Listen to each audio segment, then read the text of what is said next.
மக்கள் அனைவருக்கும் வணக்கம். இன்னைக்கு பைசா மாஸ்டர் தமிழ்ல மார்க்கெட்டை பத்தின சில நியூஸ், மார்க்கெட்ல நடந்திருக்க சின்ன சின்ன அப்டேட்ஸ், கார்பரேட் அஃபேர்ஸ், தங்கமயில் எங்க போய் லாக் ஆயிருக்கு, இந்துஸ்தான் யூனிலிவர், இந்த மாதிரியான ஸ்டாக்கை பத்தின பேசிக் டீடைல்ஸ் எல்லாம் பார்க்க போறோம். ஸோ ஃபர்ஸ்ட் ஒன்னா போலாம். பிகினர்ஸ் நல்லா பாத்துங்க, மார்க்கெட்டை புரிஞ்சுக்க ட்ரை பண்ணுங்க. மார்க்கெட்டுங்கிறது உங்களோட போர்ட்போலியோல எப்படி நீங்க அண்டர்ஸ்டாண்ட் பண்ணணும், உங்க ஃப்ரெண்டு மாதிரி பாருங்க. உங்க ஃப்ரெண்டு கிட்ட நல்ல குணங்களும் இருக்கும், மோசமான குணங்களும் இருக்கும். அப்ப நீங்க என்ன பண்ணுவீங்க, உங்க ஃப்ரெண்டு கிட்ட பேசும்போது பழகும்போது ஸோ குணமறிந்து செயல்படுவோம் சொல்லி அது மாதிரி தான் மார்க்கெட்டோட குணமறிந்து நீங்க செயல்பட்டீங்கன்னா நான் சொல்றேன் பாருங்க, உங்க போர்ட்ஃபோலியோ என்னைக்குமே ஃபிளரிஷாவும் கலர்ஃபுல்லாவுமே எப்பவுமே இருக்கும். இன்னைக்கு கோல்டோட ரேட்டு $4043 பெர் அவுன்ஸ் இருக்கு மார்க்கெட்ல சொல்றேன். சில்வர் $58 பெர் அவுன்ஸ் வந்திருக்கு. இன்னைக்கு ருப்பியோட வேல்யூ பெட்டரா இம்ப்ரூவ் ஆயிருக்கு, அதாவது 95.68 இருக்கு. சென்னை மார்க்கெட்ல கோல்டு 22 கேரட் பிரைஸ் $13,155 இருக்கு. பட் மார்க்கெட்ல 13,200 தான் விற்கிது. இருந்தாலும் ஆன்லைன் பிரைஸ் பார்க்கும்போது 13,155 காட்டுது. சில்வர்ல பார்த்தோம்னா எந்த பெரிய சேஞ்சஸ் இல்லை. $240 இருந்தது ஒரு 4 நாள் முன்னாடி, இப்போ $235 $5 குறைஞ்சிருக்கு. மார்க்கெட் 24,230 225 அந்த மாதிரி உங்களுக்கு ஆசிலேட் ஆகிட்டு இருக்கிறத பார்க்க முடியுது. லாஸ்ட் 6 மாசத்தோட கம்பேர் பண்ணும்போது ஒரு மிகப்பெரிய சைட்வே தான். போன ஜனவரிக்கு இருந்ததை விட மார்க்கெட் குறைஞ்சு திரும்பவும் இப்போ கொஞ்சம் ரெக்கவர் ஆகி ரீபவுண்ட் எடுத்திருக்கு. இதுக்கு பின்னாடி இருக்கக்கூடிய சில முக்கியமான சம்பவங்கள்லாம் என்ன அப்படிங்கிறத பார்ப்போம். ஏன் இறங்குச்சு, ஏன் ஏறுது அப்படின்னு ரெண்டையுமே நீங்க பார்க்கணும். நான் உங்களுக்கு லாஸ்ட் வீடியோல சொல்லும்போது சொல்லியிருந்தேன், மார்க்கெட்டுக்கு ஒரு ரெசிஸ்டன்ஸ் இருக்கு. பிரேக் அவுட் ஆகணும்னா 24,250 300 ஸ்ட்ராங்கா டச் பண்ணணும். ஸ்ட்ராங்கா டச் பண்ணிடுச்சுன்னா ஒரு பெரிய நம்ம ரேலியை பார்க்க முடியும் அப்படின்னு. பட் இப்போ எங்க நடக்குதுன்னா, ரெசிஸ்டன்ட் 1க்கும் ரெசிஸ்டன்ட் 2க்கும் நடுவில் மார்க்கெட்டு ஸ்விங் ஆயிட்டு இருக்கிறது நம்மளால பார்க்க முடியுது. இதுக்கு முக்கியமான காரணமா நம்ம பார்க்குறது, ஈரான் அண்ட் அமெரிக்காவுடைய போர்ல சீஸ்ஃபயர், டெம்பரரி சீஸ்ஃபயர் அக்செப்ட் பண்ணியிருக்காங்கிறது ஒரு காரணம். ஐடி இண்டஸ்ட்ரி பொதுவாக குளோபல் லெவல் சொல்றேன், ஐடி இண்டஸ்ட்ரிக்கு ஒரு விதமான பாசிட்டிவ் நோட் திரும்பி இருக்கு. இதுக்கு முன்னாடி ஐடி அப்படிங்கிறது ஒரு பெரிய நெகட்டிவாக ஒரு 6 மாசமா இருந்தது போய் இப்போ குளோபல் லெவல்லையுமே ஐடி ஓரளவுக்கு பாசிட்டிவா திரும்பி இருக்கிறத நம்மளால பார்க்க முடியுது. இது முக்கியமான காரணம்.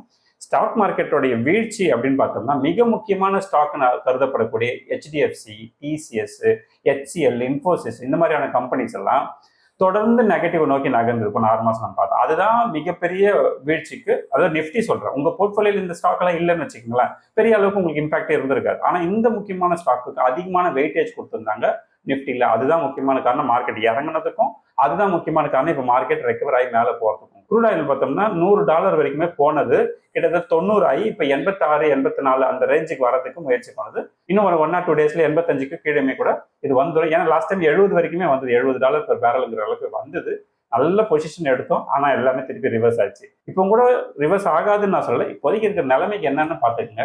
அடுத்தது எல்என்டில பெரிய இம்ப்ரூவ்மெண்ட்டும் இல்லாம டிக்ரீஸும் இல்லாம அப்படியே ஒரு மாதிரி ஒரு 6 மாசமா மார்க்கெட் ஒரு சைட்வே எடுத்து தொங்கிட்டு இருந்ததை பார்த்தோம். இத்தனைக்கு எல்என்டி கிட்ட 6 லட்சம் கோடிக்கு மேல ஆர்டர் புக் இருந்ததை நம்ம பேசிக்கிட்டு இருக்கோம். அது முக்கியமா பாத்தீங்கன்னா, அவங்க துபாய் மாதிரியான ஊர்கள் அதிகமான ஆர்டர் எடுத்திருந்தாங்க. இப்போ அப்படி இருக்கிற நேரங்கள் அங்கே சண்டை ஆரம்பிச்ச உடனே என்ன ஆயிடுச்சுன்னா, இவங்களுக்கு மிகப்பெரிய பாதிப்பு வரும்னு நாம நினைச்சிட்டு இருந்தோம். ஆனா இல்ல, அவங்களோட Q1 ரிசல்ட் 14 to 15% growth காட்டி அவங்க சூப்பரா முடிச்சிருக்காங்க இந்த Q1. அப்போ இந்த நம்பிக்கை கட்டுமான துறையில எல்என்டிக்கு மட்டும் இல்லை, மோரோவர் நிறைய கம்பெனி மேல மக்களுக்கு ஒரு பார்வை. அதாவது இந்த மாதிரி சண்டைகள்லாம் நடந்தாலும் கூட ஓரளவுக்கு இந்த கன்ஸ்ட்ரக்ஷன் கம்பெனில தப்பிக்கிறதுக்கு வாய்ப்பு இருக்குங்கிற நம்பிக்கையை கொடுத்துருக்கு இந்த ஒரு கம்பெனியோட Q1 ரிசல்ட் மட்டும் சொல்றேன். நான் 4,300 கோடி போன ஜூன் மாசம் இந்த கம்பெனியோடைய நெட் ப்ராஃபிட் சொல்றேன். இப்போ 4,900 சில்லற, அதாவது கிட்டத்தட்ட 5,000 கோடி வந்துருச்சு. அப்போ 700 கோடி ரூபாய் உங்களுக்கு இன்க்ரிமெண்ட் ஆயிருக்குங்கிறது முக்கியமான பாயிண்டா இன்வெஸ்டர்ஸ் பாக்குறாங்க. மார்க்கெட்டோட ரீபவுண்டுக்கு 3வது காரணமா நம்ம எதை சொல்லலாம்னா, FA எப்பவுமே நம்ம என்ன சொல்லுவோம், வித்துட்டு போறான் இதுதானே பேசுவோம். ஆனா நடுவில் ஒரு முறை 1 or 2 டைம்ஸ் அவங்க நெட் இன்ஃப்ளோ பாசிட்டிவா வந்திருக்கு. அதாவது பை அண்ட் செல் ரெண்டுமே நடக்கும், வைக்கவும் செய்வாங்க வாங்கவும் செய்வாங்க. பட் நெட் பார்க்கும்போது மைனஸ்லயே இருந்த காலம் போய் பாசிட்டிவ் காட்டியிருக்கு. அது ஒரு காரணம். இன்னுமே கூட சில சேஞ்சஸ் எல்லாம் வரப்போது, அதையும் நான் சொல்றேன் பாத்துக்கோங்க. மற்ற ஃபாரின் இன்வெஸ்டர்ஸ் நம்ம இந்தியாவுக்குள்ள இன்வெஸ்ட் பண்றதுக்கான முயற்சிகள்ல ஈடுபடுறாங்கிறது நம்மளால புரிஞ்சுக்க முடியும். நான் எப்பவுமே சொன்னேன், ஜூன் மாசத்துல நைஸா உள்ள வருவாங்க, அக்டோபர் மாசம் நவம்பர் மாசம் போல இவங்க நல்ல பீக் எடுத்து விட்டுட்டு கொஞ்சம் பேர் இந்த ட்ரேடிங் பண்ணக்கூடிய ஃபேஸ்ல எக்ஸிட் ஆயிடுவாங்க அப்படின்னு. அந்த மாதிரியான சம்பவங்கள் இப்போ நடக்கும். நீங்களும் கொஞ்சம் கேர்ஃபுல்லா இருங்க. இப்போ கோல்டு தொடர்ந்து இறங்கிறதுக்கு பின்னாடி இருக்க காரணம் என்ன? ஒன்று, ஸ்டாக் மார்க்கெட் மேல இருக்கக்கூடிய நம்பிக்கை கொஞ்சம் கொஞ்சமா வளருதுங்கிறத பார்க்க முடியுது. ஒன்று. ரெண்டாவது, கோல்டு நிறைய பேர் கைவிடுறதுக்கு இன்னொரு காரணம் என்னன்னா, இன்னைக்கு அமெரிக்காவுடைய ஃபெட் மீட்டிங் இருக்கு, அது அனௌன்ஸ்மெண்ட் இருக்கும். அப்போ இந்த ஒரு மீட்டிங் நடந்து இதுல இன்ட்ரெஸ்ட் ரேட் எந்த சேஞ்சஸும் வராம இருந்துச்சுன்னா, சேம் நம்ம இப்போ எப்படி போயிட்டு இருக்கோ அதே போகும். ஒருவேளை ரேட் ஆஃப் இன்ட்ரெஸ்ட் ஏற்றினாங்க அப்படின்னா இன்னுமே கோல்டு வேகமாக கீழே விழுறதுக்கும் கூட வாய்ப்பு இருக்கிறது நம்மளால புரிஞ்சுக்க முடியுது. ஸோ க்ரூட் ஆயில் பிரைஸ் குறைஞ்சது, மார்க்கெட்டில் ஒரு விதமான பாசிட்டிவ் கிரியேட் ஆனது, அதுக்கப்புறம் ஃபெட்டோட இன்ட்ரெஸ்ட் ரேட்டு இதெல்லாம் வச்சு பார்க்கும்போது, அதாவது ஏற்ற மாட்டாங்கிற அந்த நம்பிக்கையை சொல்லி இன்னும் அவங்க முடிவு பண்ணலை, நம்பிக்கையை வச்சு பார்க்கும்போது காலையில் ஓப்பனிங்லேயே மார்க்கெட்டு கிட்டத்தட்ட 200-250 பாயிண்ட் ப்ளஸில் தான் இருக்கும்னு ஈஸியாக கண்டுபிடிக்க முடிஞ்சது. ஏன்னா கிஃப்ட் நிஃப்டி அப்போ வந்து ப்ளஸில் இருந்தது, 24,600 சில்லற மேலே இருந்தது. செமிகண்டக்டர் இண்டஸ்ட்ரியிலேயே பார்த்தீங்கன்னா கரெக்ஷன் நடந்துட்டு இருக்கு. ஏன்னா நம்ம வந்து ஒரே பக்கம் இந்த கம்பெனிங்க தான் இதை பண்ணுவாங்க அப்படிங்கிற மாதிரி ஏற்றி விட்டதெல்லாம் போய் கிட்டத்தட்ட நம்மளுக்கு தெரியும் என்விடியா, அப்புறம் இந்த மைக்ரான் டெக்னாலஜி இதெல்லாம் நம்ம என்ன பண்ணோம், கண்ணா அப்படின்னா ஏற்றி விட்டோம். அதெல்லாமே கரெக்ஷன் எடுக்கிறதுக்கு பின்னாடி இருக்க ஒரே சயின்ஸ், எஸ், குளோபல் லெவலில் மேனுஃபேக்சரிங் யூனிட்டை அதிகப்படுத்துறது தான் முக்கியமான காரணம். ஏன் அவ்வளோ நம்ம ஊர்லேயே சிஜி பவர்னு ஒரு கம்பெனி இருக்கு இல்லையா, அந்த கம்பெனிக்கு மேலேயும் மக்களுக்கு வந்து மிகப்பெரிய அதீத நம்பிக்கை இருந்தது. ஆனால் அந்த கம்பெனி என்ன சொன்னாங்கன்னா, அவங்களுடைய அந்த செமிகண்டக்டரில் அவங்களுக்கு இன்னமும் லாஸ் தான் அந்த செக்டாரில் சார், அந்த டிபார்ட்மெண்ட்டில். பட் ஓவரால் பார்க்கும்போது பாசிட்டிவான Q1 ரிசல்ட் இருந்ததுனால ஓரளவுக்கு நம்பிக்கை இருந்தது. பட் செமிகண்டக்டரோட விஷயத்தில் அது ஓவர் ஹைப் கிரியேட் பண்ணதுனால இப்போ தொடர்ந்து இப்போ குறைஞ்சிட்டு வர்றதை நம்மளால பார்க்க முடியுது. அதானி குரூப்போட எக்ஸ்பேன்ஷன், பிரிட்டன்ல இருக்கக்கூடிய போர்ட்ல தன்னோட ஸ்டேக்ஸை இன்க்ரீஸ் பண்றாங்க. ஏன் பிரிட்டன்ல இருக்கக்கூடிய கம்பெனி போர்ட்ல ஏன் பண்றாங்கன்னா, இவங்க இந்த நெட்வொர்க்கை வந்து மெயின்டைன் பண்ண விரும்புறாங்க. குளோபல் லெவல்ல அதானிக்கு ஒரு நல்ல நெட்வொர்க் இருக்கணும். இல்லைன்னா என்ன ஆகும்னா, இவங்களுடைய எல்லா விஷயத்துக்குமே ஸ்ட்ரகிள் ஆக வேண்டியிருக்கும். அங்கே அப்ரூவல் எடுக்கிறதா இருக்கட்டும், மற்ற விஷயங்கள் செய்யறதா இருக்கட்டும். இம்பார்ட்டன்ஸ், அதானி குரூப்புக்கு இம்பார்ட்டன்ஸ் அதிகமாக கொடுக்கணும்னா இவங்களுடைய ஸ்டேக்ஸ் அங்கே என்ன இருக்கணும், கொஞ்சம் பெட்டரா இருக்கணும் அப்படிங்கிறதுக்காக தொடர்ந்து இவங்க என்ன பண்றாங்கன்னா அந்த பக்கம் கொண்டு போறாங்க. பட் இமீடியட்டா ஷார்ட் ரன்ல பெரிய விதமான ப்ராஃபிட்டை கொடுக்கும்னு நான் சொல்ல வரல. ஆனால் ஒரு லாங் ரனுக்கு போகக்கூடியவங்களுக்குலாம் இந்த மாதிரியான விஷயங்கள்ல பாசிட்டிவ் கொடுக்கும். ப்ளஸ் இந்த கம்பெனி மேலே இருக்கக்கூடிய அந்த நெகட்டிவ் அப்ரோச் கூட இப்போ கொஞ்சம் கொஞ்சமாக குறைஞ்சிக்கிட்டே வருது. ஏன்னா இவங்க குளோபல் லெவல் தன்னுடைய இந்த நெட்வொர்க்கை வந்து இம்ப்ரூவ் பண்ணுறாங்க அப்படிங்கிறதுனால இது என்ன ஆகும்னா, நாட் ஒன்லி இந்தியன் இன்வெஸ்டர் மட்டும் தான் இதில் இன்வெஸ்ட் பண்ணுவாங்க அப்படிங்கிறது இல்லாமல் குளோபல் இன்வெஸ்டர்ஸுமே இதுக்குள்ளே இன்வெஸ்ட் பண்ணுறதுக்கான வாய்ப்புகளை இவங்க அதிகமாக உருவாக்கிட்டு போகிறத நம்மளால் கண்டினியூஸாக பார்க்க முடியுது. இப்போ கார்பரேட்டில் சில Q1 ரிசல்ட்ஸ்லாம் வந்திருக்கும். இன்னைக்கு யார் யாரெல்லாம் பார்த்தீங்கன்னா, Asian paint, Adani port, Adani enterprises, Eswar motor, Dabur, இந்த மாதிரியான கம்பெனிலாம் இன்னைக்கு ஓகேங்களா Q1 ரிசல்ட் வந்திருக்கும், பார்த்துருப்பீங்கன்னு நினைக்கிறேன். பார்க்காதவங்க கண்டிப்பாக அதெல்லாம் செக் பண்ணிக்கோங்க. நாளைக்கு யார் யாரெல்லாம் வருவாங்கன்னா, டாடா ஸ்டீல்ஸ், மஹேந்திரா அண்ட் மஹேந்திரா, முக்கியமாக சொல்ல இந்த Bajaj finance, sun pharma, Maruti Suzuki, Swiggy அவங்களோட Q1 ரிசல்ட்ஸ் கொடுப்பாங்க. அதை வச்சு நீங்கள் என்ன முடிவு எடுக்கலாம்னா, இன்னும் இந்த கம்பெனியோடைய ஸ்டெபிலிட்டி என்ன, ஃபண்டமெண்டலாக இவங்க எப்படி வளர்றாங்கிறத நீங்கள் புரிஞ்சுக்கிட்டு போகிறதுக்கு வாய்ப்பாக இருக்கும். பாசிட்டிவ் செக்டர் அப்படின்னா இப்போ இன்னைக்கு பாசிட்டிவ் செக்டராக இருக்கக்கூடியதில் எதுனா IT, capital goods, banking, FMCG இதெல்லாம் கொஞ்சம் பாசிட்டிவ் நோக்கி நகருது. அதோட நெகட்டிவாக பார்க்கும்போது யாரெல்லாம் பெருசாக இல்லை, ஏவியேஷன், நம்ம இண்டிகோ, அதுக்கப்புறம் பவர் அண்ட் எனர்ஜி, இந்த மாதிரியான விஷயங்கள் கொஞ்சம் ஹைப்டாக இருக்குது. அதெல்லாம் மட்டும் நெகட்டிவ் நோக்கி நகர்ந்துருக்கு. Divi's lab 4% positive, Hindustan Unilever again 4%. Hindustan Unilever ஏன் 4% ப்ளஸ்ங்கிறதெல்லாம் நம்ம டிஸ்கஸ் பண்ணோம். இத்தனைக்கும் வந்து நெட் ப்ராஃபிட் அவங்களுக்கு கம்மி குறைஞ்சிருக்கு Q1ல. ஆனால் ஏன் வந்து மேல் நோக்கி போகுது, இன்வெஸ்டர் எந்த பாயிண்ட்ல பார்ப்பாங்க அப்படிங்கிறத சொல்கிறேன். இன்ஃபோசிஸ் 4%, வருண் பெவரேஜஸ், இது மாதிரி உங்களுக்கு ஜிந்தால் ஸ்டீல், அம்புஜா சிமெண்ட் இதெல்லாமே வந்து கிட்டத்தட்ட 3.5% மேலே உங்களுக்கு growth இருக்கிறத பார்க்க முடியுது. இன்னைக்கு அடி வாங்கினது அப்படின்னு பார்த்தோம்னா, எஸ் நான் சொன்னேன் இல்லையா, இப்போ கொஞ்சம் முன்னாடி சிஜி பவர் நம்ம ஓவரா ஏற்றி விட்டது இப்போ திருப்பி கரெக்ஷன் மோட்ல இருக்கிறதுனால இதுவுமே கிட்டத்தட்ட அரௌண்ட் 2% வரைக்கும் நெகட்டிவ்ல இருக்கு. பெருசா இல்லை. மஹேந்திரா அண்ட் மஹேந்திரா மேபி தெரியல, இது ஒருவேளை இப்போ மஹேந்திரா அண்ட் மஹேந்திரா ரிசல்ட் வரப்போகுது.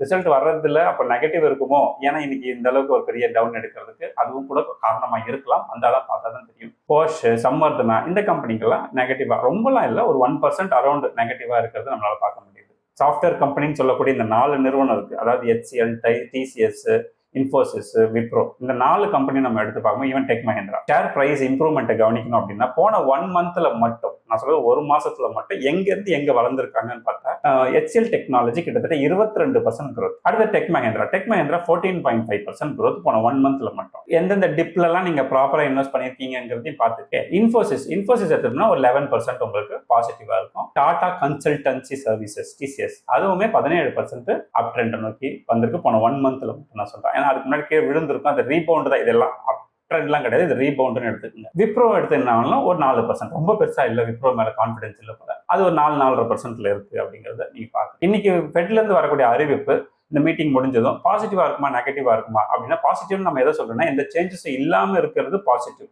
யாருக்கு? அமெரிக்கா கிடையாது, இந்தியாவுக்குமே இது ஒரு பிரச்சனையை உருவாக்கும். ஏன்னா ஒரு 0.25% இன்ட்ரெஸ்ட் ரேட் ஏற்றினா கூட நமக்கு வரக்கூடிய டாலருடைய அந்த இன்வெஸ்ட்மெண்ட் அது அஃபெக்ட் ஆக சான்ஸ் இருக்கு. இந்தியன் மார்க்கெட் அகெயின் வந்து கொஞ்சம் தொய்வடையதுக்கும் வாய்ப்பு இருக்குது. பட் அவங்க ஏன் ஏற்றணும்னு ஆசைப்படுறாங்க அப்படின்னா, நாம வந்து என்ஆர்ஐஸ்க்குல அதிக வட்டி கொடுக்குறோம்னு சொன்னோம் இல்லையா, அது அந்த பக்கம் அதே மாதிரி பண்ணாதானே அவங்களுடைய அவுட்ஃப்ளோ கட் பண்ண முடியுங்கிறதுக்காக இது மாதிரி பண்ணலாம்னு நினைக்கிறாங்க. பட் ஓவரால் மக்கள் எப்படி நினைக்கிறாங்க, 30% ஆஃப் த மக்கள் 0.25% ஏற்றுவாங்கன்னு சொல்றாங்க. ஒரு 70% ஆஃப் த மக்கள் ஏற்றவே மாட்டாங்க, எந்த சேஞ்சஸும் இருக்காதுன்னு சொல்றாங்க. இல்லாமல் இருக்கணும்னு நம்மளும் ஆசைப்படுறோம். யூஎஸ் மார்க்கெட்டில் நாஸ்டாக் தொடர்ந்து நெகட்டிவ் நோக்கி நகரத்துக்கு முக்கியமான காரணம் இந்த ஏஐ அண்ட் கிளவுடு இதுக்கான செலவுகள் அதிகமாக பண்ணது தான் முக்கியமான காரணம். அதில் அதீதமான வருமானம் வரும்னு ஒரு கணக்கை போட்டதெல்லாம் கம்ப்ளீட்டாக டிசப்பாயின்மெண்ட்டை கொடுத்துருக்கு. பட் இது வந்து இன்னைக்கு இன்வெஸ்ட் பண்ணிட்டு ஒரு 2-3 இயர்ஸ் கழிச்சு பார்க்கணும். இவங்க என்ன பண்ணுவாங்கன்னா, இந்த ஷார்ட் ரன் போறவங்கலாம் இப்போ உடனே வராதா அப்படிங்கிற அந்த பிரச்சனை இல்லை. எனிவே மார்க்கெட் வந்து சைட்வேல தான் உட்காந்துருக்கு. நான் சொல்றது நாஸ்டாக், டோ ஜோன்ஸ் அந்த மாதிரியான இண்டெக்ஸை சொல்றேன். தங்கமயில் கவனிச்சிங்கன்னா 10% மைனஸ் பிளஸ் ஸ்டாப் ஆயிருக்கு. அதாவது லோவர் சர்க்கியூட்ல லாக் பண்ணியிருக்காங்க. ஆக்சுவலா வால்யூம் இல்லாம இல்லை, இது அதிக பிரைஸுக்கு வாங்குறதுக்கு யாரும் இல்லை, கம்மி விலைக்கு விற்கிறதுக்கு நிறைய மக்கள் ட்ரை பண்றாங்க. கிட்டத்தட்ட பார்த்தீங்கன்னா 100% செல் ஆர்டர் பிளேஸ் ஆயிருக்கக்கூடிய சூழ்நிலை இருக்கிறதுனால 10%ல லோவர் சர்க்கியூட்ல லாக் ஆயிடுச்சு. நாளைக்கு ஒரு 5-10% இறங்கினாலும் ஆச்சரியப்படுறதுக்கு இல்லை மக்கள் மூட் மாறி இது மேல் நோக்கியும் கூட போகலாம். எப்படி வேணாலும் போகும். ஃபுல்லா கம்ப்ளீட்டா 100% செல் ஆர்டர்ல இருக்கு. Because profit booking. ஓகேங்களா? இதை பத்தின டீடைல்டு வீடியோ இன்னொரு நான் போடுறேன். ஏன்னா இந்த கம்பெனியோட ஃபினான்ஷியல்ஸ் வச்சு இந்த கம்பெனி ஒரு 5 வருஷத்துல எங்க போகும், இன்னும் கொஞ்ச நாள்ல இந்த ஸ்டாக் பிரைஸ் எது வரைக்கும் போகும் அப்படின்னு அப்ராக்சிமேட்டா கால்குலேட் பண்றது எப்படிங்கிறத நான் உங்களுக்கு சொல்லி தரேன். ஸோ தட் உங்களுக்குமே இதுல ஒரு ஐடியா கிடைக்கும். எஃப்என்டோ பார்த்தோம்னா 28ஆம் தேதி என்எஸ்சியோடைய, ஜூலை 28 என்எஸ்சியோட கான்ட்ராக்ட் க்ளோசிங் டேட்டு, 30ஆம் தேதி அதாவது பிஎஸ்சியோடைய கான்ட்ராக்ட் க்ளோசிங் டேட். இப்போ ரெண்டுத்துக்கும் நடுவில் இது வந்து இந்த மாதிரி ஆயிருக்குங்கிறது தான் முக்கியமாக பார்க்கணும். நான் கூட என்ன சொன்னேன், அன்யூஷுவலான ஒரு மூவ்மெண்ட் வரதுக்கு வாய்ப்பு இருக்கு மார்க்கெட்டில்.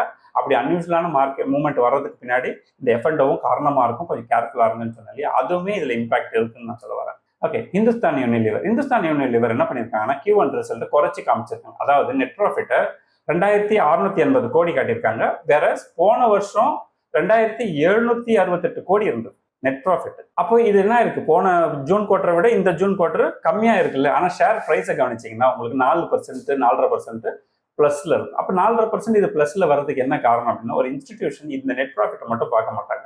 அவங்க இன்னும் 2 விஷயத்தை கவனிப்பாங்கன்னு நான் சொல்லியிருக்கேன். சேல்ஸ் கவனிச்சிங்கன்னா போன ஜூன் குவார்டர் 16,000 கோடி, அதாவது 15,900 சொச்சம், அதாவது 16 வச்சுங்களா, 16,000 கோடி சேல்ஸ் இருந்தது. இப்போ 17,529 கோடியா சேல்ஸ் இன்க்ரீஸ் ஆயிருக்கு. அப்போ எத்தனை பர்சன்ட்? கிட்டத்தட்ட 10%. எஃப்எம்சிஜி கம்பெனிக்கு 10% சேல்ஸுங்கிறதெல்லாம் வெரி டிஃபிகல்ட். ஆனால் அதையும் அச்சீவ் பண்ணி காட்டியிருக்காங்க அப்படிங்கிற ஒரு முக்கியமான ரீசன். ரெண்டாவது எபிட்டாங்கிறது நெட் ஃப்ளோ, அந்த கம்பெனிக்கு வந்து நெட் ஃப்ளோ இன்கம். அப்படி அதில் கவனிச்சிங்கன்னா 3,841 கோடி போன வருஷம் ஜூன். இந்த வருஷம் 4,135 கோடி. அப்போ எங்க சேஞ்சஸ் இருக்குன்னு தெரியுதா? அப்போ எபிட்டாவுடைய க்ரோத் இருக்கு. பட் நெட் ப்ராஃபிட்ல அட்ஜஸ்ட்மெண்ட்ஸ்லாம் இருக்கும். அதெல்லாம் காட்டி தான் என்ன பண்ணுவாங்கன்னா, கொஞ்சம் நெட் ப்ராஃபிட் கொஞ்சம் கம்மியாக காட்டி டேக்ஸ் குறைச்சி காட்டுறாங்கன்னா அதை மட்டும் கன்சிடர் பண்ணணும்னு அவசியம் இல்லை. இந்த மீன் டைம் ஏன் ஷேர் பிரைஸ் ஏறுதுங்கிறதுக்கு பின்னாடி இந்த எபிட்டாவும் காரணமா இருக்கும். நீங்க அதையும் உங்க மைண்ட்ல வச்சுன்னு, எபிட்டா வந்து earning per shareக்குள்ள வராது. பட் நீங்க ப்ரொஃபஷனலா அணுகுறீங்க அப்படின்னா எபிட்டாவை பார்க்கறது எதுக்குன்றது இப்போ ஓரளவுக்கு புரிஞ்சிருக்கும். எபிட்டா டு எபிட்டா பார்க்கும்போது எவ்வளவு க்ரோத் இருக்கோ அந்த ஷேர் பிரைஸ்ல ரிஃப்ளெக்ட் ஆகிறதுக்கு சான்சஸ் இருக்கு. ஓகே, ஓரளவுக்கு இன்னைக்கு வீடியோவில் சின்ன விஷயங்கள் நீங்க கத்துக்கிட்டு இருப்பீங்க. இன்னுமே நிறைய விஷயங்கள் அடுத்த வீடியோ சொல்றேன்னு சொல்லியிருக்கேன். ஃபைன். நம்ம கம்யூனிட்டியில இன்னும் நீங்க ஜாயின் பண்ணாமல் இருக்கீங்கன்னா, நிறைய பேர் ஜாயின் பண்ணியிருக்காங்க. கிட்டத்தட்ட 1100 பேர் ஜாயின் பண்ணியிருக்காங்க. எல்லாருமே சாட்டிஸ்ஃபைடா கண்டினியூஸாக டிஸ்கஸ் பண்ணிட்டு இருக்காங்க. இன்வெஸ்ட்மெண்ட் மேல பாதுகாப்பான மூவை எடுத்துட்டு போறாங்க. அதே மாதிரி நீங்களும் எடுத்துட்டு போகணும்னு ஆசைப்பட்டீங்கன்னா ப்ளீஸ் டோன்ட் வேஸ்ட் டைம், இமீடியட்டாக ஜாயின் பண்ணுங்க. நிறைய மிஸ்டேக்ஸ் நீங்கள் பண்ணியிருப்போங்க, போர்ட்ஃபோலியோ நிறைய மிஸ்டேக்ஸ் பண்ணியிருப்பீங்க, அதெல்லாம் ஈஸியாகவே கண்டுபிடிச்சிடலாம். பிகாஸ் இங்கே போர்ட்டலில் அதுக்கான டூல்லாம் உங்களுக்கு கிடைச்சிரும். ஃபர்தராக ஜாயின் பண்ணாதவங்க டிஸ்கிரிப்ஷன் லிங்க் தரேன், யூஸ் பண்ணி ஜாயின் பண்ணிக்க. நான் எப்பவுமே சொல்றதா, ஃப்ரெண்ட்ஸ் அண்ட் ஃபேமிலிக்கு காசு பணம் கொடுத்து உதவி செய்யறத விட என்ன பண்ணலாம், இந்த மாதிரி நல்ல இன்வெஸ்ட்மெண்ட்ஸ் ஐடியாஸ் கொடுக்கலாம், அவங்க வாழ்க்கையில் சூப்பராக வருவாங்கன்னு. எனவே அடுத்த ஒரு இன்ட்ரெஸ்டிங்கான வீடியோ சந்திப்போம். நன்றி, வணக்கம்.